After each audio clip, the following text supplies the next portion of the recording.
They called him the Giant of Night, a solitary figure whose elongated shadow stretched across the moonlit sidewalks of Millhaven like some ancient spectre from a forgotten folklore.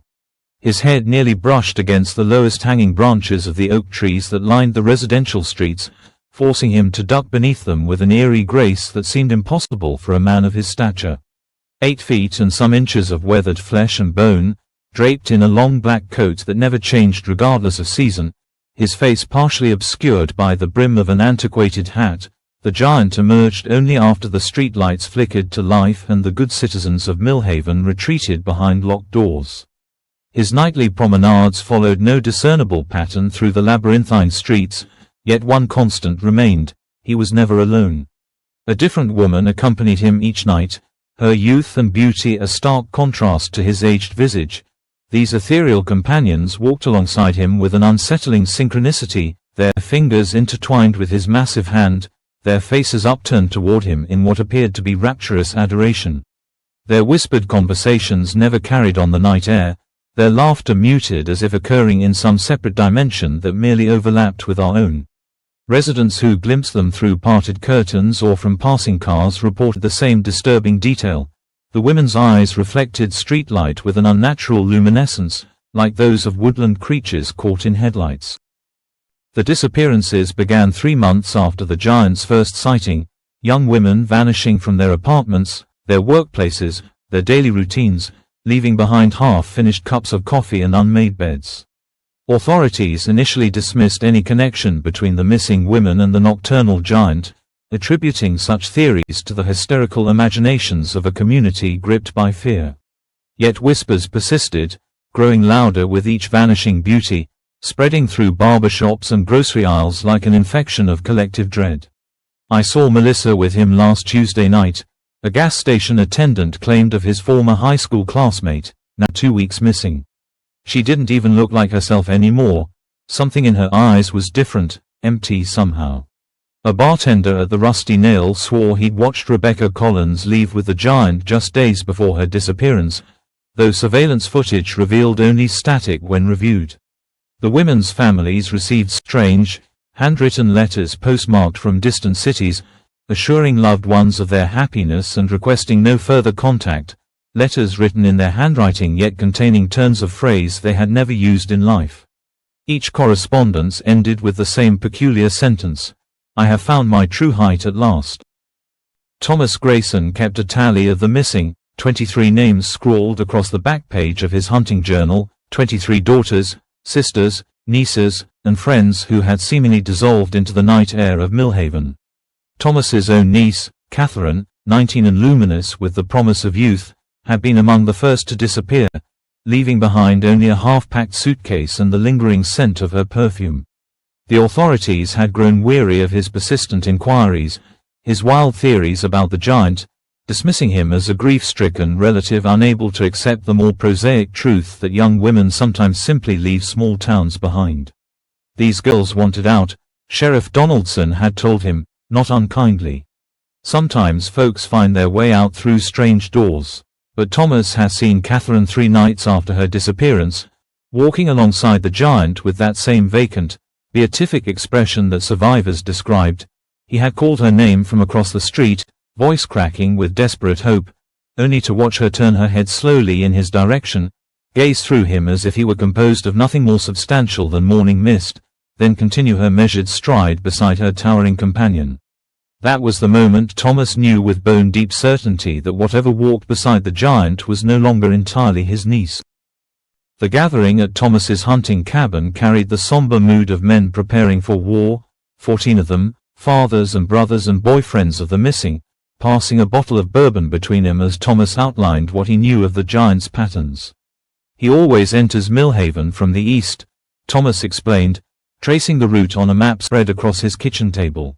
"Always exits through the west side, toward the city park. Always between midnight and 3. The men nodded silently, gripping baseball bats, tire irons, hunting rifles, whatever implements of violence they had managed to conceal from wives who would have surely tried to dissuade him from this vigilante mission. They spoke little of what exactly they intended to do when they confronted the giant. The unspoken understanding between them was that this creature, for they had ceased thinking of him as a man, would not survive the encounter. "Whatever happens tonight," Thomas told them as they prepared to leave, "remember we're doing this for our girls." Yet not one among them could have articulated the twisted logic by which they believed violence against the giant might somehow restore their missing loved ones to them. Deep within their collective consciousness lurked the primitive certainty that blood must answer for blood, that some cosmic balance had been disturbed and only sacrifice could right it. They found the giant precisely where Thomas had predicted, at the western edge of town, gliding along the sidewalk beside a willowy blonde they recognized as Sheila Porter, missing 3 days.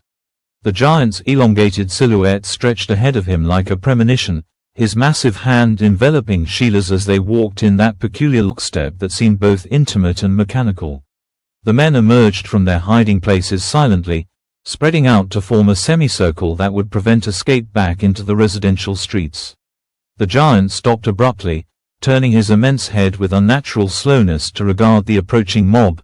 His face, for the first time fully visible beneath the moonlight, revealed features that seemed both ancient and unformed, as if constantly shifting beneath his skin. Eyes too large and set too far apart gazed back at them with an expression that might have been curiosity or perhaps something far more alien.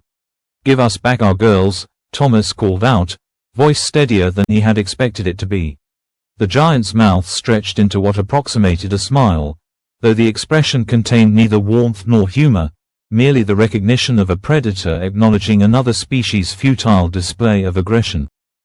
The chase, when it began, possessed a dreamlike quality that several survivors would later struggle to describe to disbelieving authorities. The giant moved with impossible speed for a being of such size, Sheila keeping pace beside him without apparent effort, her feet barely seeming to touch the ground. The mob pursued them through deserted streets, past closed storefronts and darkened houses, their shouts echoing unanswered in the night.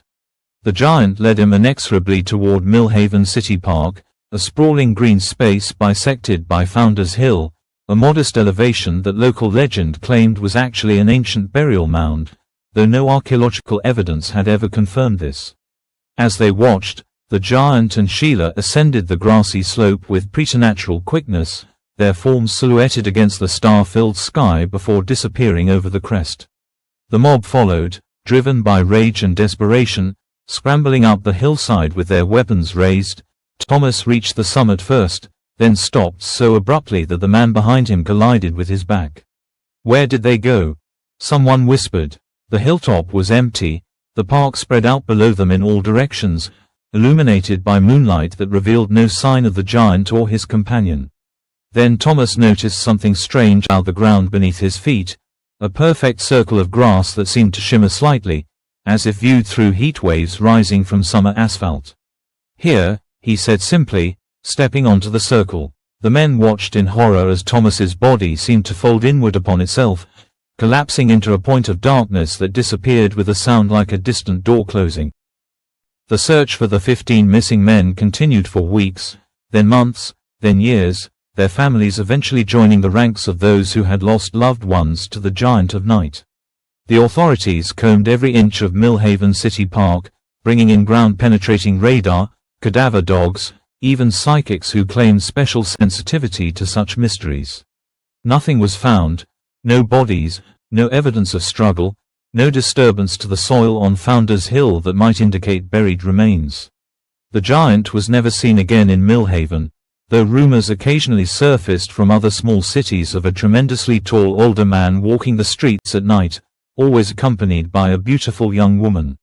Sometimes, these reports included mention of a group of men who followed the giant like disciples, their eyes reflecting streetlight with that same unnatural luminescence that had once been observed in the missing women of Millhaven. Local children now dare each other to spend the night on Founders Hill, though none have ever reported anything stranger than the occasional cold spot or unexplained whisper carried on the night breeze. On rare occasions, residents living near the park report seeing figures ascending the hill in the deepest hours of night, tall, elongated shadows that seemed to move with synchronized grace, disappearing over the crest and into whatever waits beyond our understanding. The truth of what happened that night remains Millhaven's darkest mystery, A wound in the collective consciousness of a town that has learned to avert its gaze when shadows grow too long and the night deepens toward that hour when the veil between worlds thins to transparency.